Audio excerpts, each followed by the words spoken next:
நண்பர்கள் அனைவருக்கும் வணக்கம். பாருங்கள், இதில் பார்த்தீங்கன்னா நம்ம வந்து பிச்சி செடி நட்டுருக்கோம். பிச்சி செடி நட்டு பாருங்கள், தெரியும் உங்களுக்கு. செடி தெரியுங்களா பூராமே.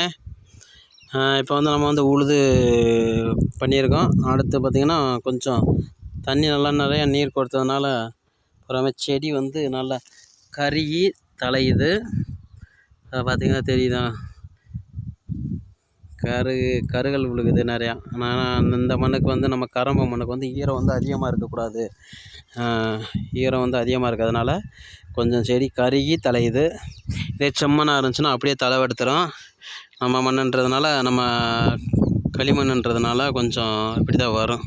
ஓகே நண்பர்களே, இது பேர் பிச்சி செடி, ஜாதி பூன்னு சொல்லுவாங்க. ஓகே நண்பர்களே, நம்ம விவசாயத்துக்கு வந்து லைக் பண்ணுங்கள், ஷேர் பண்ணுங்கள். யாருமே சப்போர்ட் பண்ண மாட்டாங்க. லைக் பண்ணுங்கள், ஷேர் பண்ணுங்கள், மறக்காமல் சப்ஸ்கிரைப் பண்ணுங்கள்.